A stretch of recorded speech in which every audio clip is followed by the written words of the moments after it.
आता पाहूयात महाफास्ट 100 बातम्या।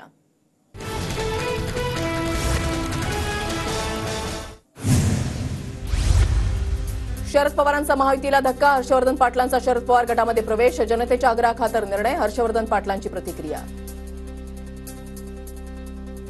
पक्ष जी जबाबदारी देईल ती पार पाडेल, इंदापुरातून उमेदवारी द्यायची की नाही याचा निर्णय शरद पवार घेतील, हर्षवर्धन पाटलांची प्रतिक्रिया। तर हर्षवर्धन पाटलांचा बॅनरवर भावी मंत्री असा उल्लेख। सुप्रिया सुळेंनी इंदापुरात पक्षाचे नाराज नेते भरत शहांची भेट घेतली, सुप्रिया सुळेंची भरत शहांसह परिवारासोबत बंद दाराआड चर्चा। हर्षवर्धन पाटील यांच्या पक्षप्रवेशाने शरद पवार गटामध्ये नाराजी, प्रवीण माने आणि अप्पासाहेब जगदाळे नाराज। हर्षवर्धन पाटलांचं महाविकास आघाडीमध्ये स्वागत, त्यांचं येणं आमच्यासाठी शुभशकून, आचारसंहिता लागताच मवियामध्ये येण्याचा ओघ वाढणार, संजय राऊत यांचे संकेत। खूप जुनी न्यूज आहे, नवीन थोडी आहे, हर्षवर्धन पाटलांवरील प्रश्नावर फडणवीसांची प्रतिक्रिया।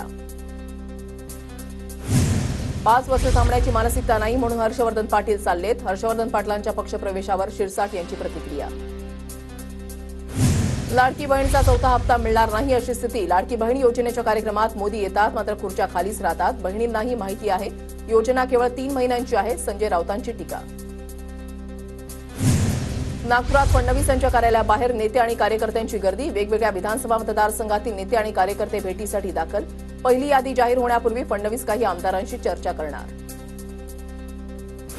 मुंबईत मवियाची आज, उद्या आणि परवा बैठक, हॉटेल रायडनमध्ये आज दुपारी 1 वाजता बैठकीचं आयोजन, जागा वाटपातील अंतिम तोडगा निघण्याची शक्यता। शरद पवारांच्या बैठकांचा सिलसिला या आठवड्यातही सुरूच राहणार, उत्तर महाराष्ट्रामधील इच्छुक आज पवारांची भेट घेणार। आचारसंहितेपूर्वी स्थानिक पातळीवर लाडकी बहीण योजनेचे कार्यक्रम घ्या, स्थानिक पातळीवर समन्वय ठेवा, अजित पवारांच्या पक्षाच्या आमदारांना सूचना। राज्यभरातील कंत्राटदारांची 40,000 कोटींची बिलं थकीत असल्याचा दावा, राज्यभरातील कंत्राटदारांचे उद्या आंदोलन, सर्व 36 जिल्ह्यातील जिल्हाधिकाऱ्यांच्या कार्यालयाबाहेर आंदोलनाचा इशारा। राज्यातील कॉन्ट्रॅक्टर आणि ठेकेदार कंगाल झाले, ठेकेदारांकडून आधीच 40% कमिशन घेतलेलं आहे मात्र त्यांची बिलं अजून निघाली नाहीत, जनतेची दिवाळी अंधारात जाण्याची शक्यता, संजय राऊतांचा महायुती सरकारवर हल्लाबोल। उपमुख्यमंत्री अजित पवारांच्या हस्ते साताऱ्यामधल्या लोणंद इथे पाणी पुरवठा योजनेचं भूमिपूजन, साताऱ्यामध्ये आज अजित पवारांची शिवसन्मान यात्रा। साताऱ्यामधल्या लोणंदमध्ये अजितदादांच्या कार्यक्रमस्थळी शरद पवारांच्या समर्थकांची बॅनरबाजी, आम्ही निष्ठावंत साहेबांचे बॅनरवर उल्लेख।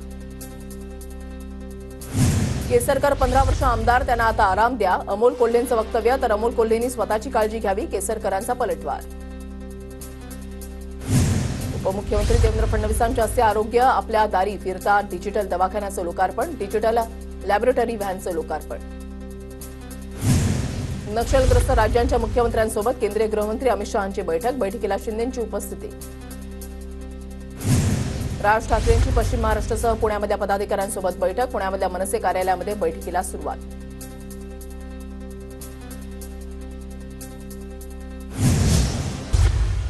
पुण्यामध्ये राज ठाकरेंच्या हस्ते 98व्या अखिल भारतीय मराठी साहित्य संमेलनाच्या बोधचिन्हाचं अनावरण, महाराष्ट्र साहित्य परिषदेच्या कार्यालयामध्ये कार्यक्रम संपन्न।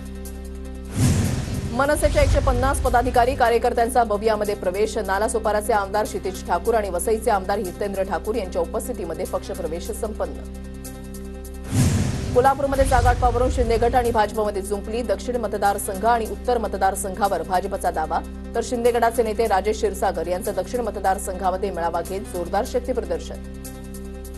रत्नागिरीमध्ये वक्फ बोर्ड कार्यालयाच्या उद्घाटनावरून वाद, उद्योगमंत्री उदय सामंत यांच्या उपस्थितीमध्ये आज कार्यालयाचं उद्घाटन, तर भाजप आणि सकल हिंदू समाजाकडून विरोध, कार्यालयाबाहेर निदर्शनं करण्याचा इशारा। कल्याण पूर्व विधानसभेमध्ये महायुतीच्या इच्छुक उमेदवारांमध्ये रस्सीखेच, भाजपचे आमदार गणपत गायकवाड यांच्या अटकेनंतर त्यांची पत्नी सुलभा गायकवाड यांची भाजपकडून लढण्याची तयारी सुरू, तर शिंदेगडाचे माजी नगरसेवक निलेश शिंदे यांचे भावी आमदार म्हणून बॅनर। वर्ध्यातील आर्वी विधानसभेसाठी काँग्रेस आग्रही, आर्वी काँग्रेसचा परंपरागत मतदारसंघ असून काँग्रेसलाच मिळावा, काँग्रेसचे राष्ट्रीय समन्वयक शैलेश अग्रवाल यांची प्रतिक्रिया। मुक्ताईनगर विधानसभा क्षेत्रामध्ये रोहिणी खडसेंचे भावी आमदार म्हणून बॅनर लागले, कार्यकर्त्यांकडून बॅनरबाजी। सोलापूरच्या मोहोळ विधानसभा मतदारसंघातून माजी आमदार रमेश कदम पुन्हा एकदा निवडणुकीच्या रिंगणात, पदाधिकाऱ्यांचा मेळावा घेत कदम यांनी प्रचाराचा नारळ फोडला।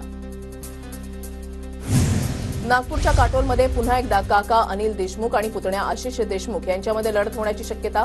आशिष देशमुखांचे मेळावे आणि संवाद दौरे सुरू. बच्चू कडूंनी थोडंसं तारतम्य ठेवावं, अहंकार असू नये. शिरसाटांचा पलटवार. राजकुमार पटेलांच्या शिंदे गटातील प्रवेशावरून बच्चू कडूंनी केली होती टीका.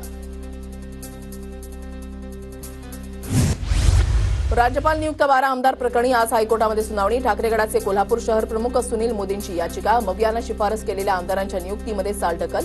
याचिकाकर्त्यांचा आरोप.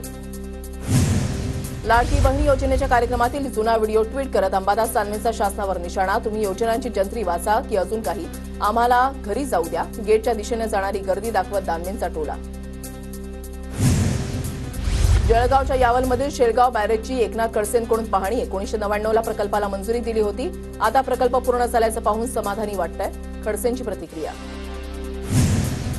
पिंपरी विधानसभेमध्ये भाजपला धक्का. भाजपच्या माजी नगरसेविका सीमा साबळे मोदी बागेमध्ये पवारांच्या भेटीला. शरद पवार गटाकडून निवडणूक लढवण्यास इच्छुक. राजापूर लांजा विधानसभा मतदारसंघातून ठाकरे गटाला धक्का. भांबेड जिल्हा परिषद गटातील 18 गावातील पदाधिकाऱ्यांचा शिंदे गटामध्ये प्रवेश. वाशिममध्ये पक्षनिष्ठ कार्यकर्त्यालाच उमेदवारी द्या. ठाकरे गटाच्या इच्छुक उमेदवारांनी घेतली उद्धव ठाकरेंची भेट.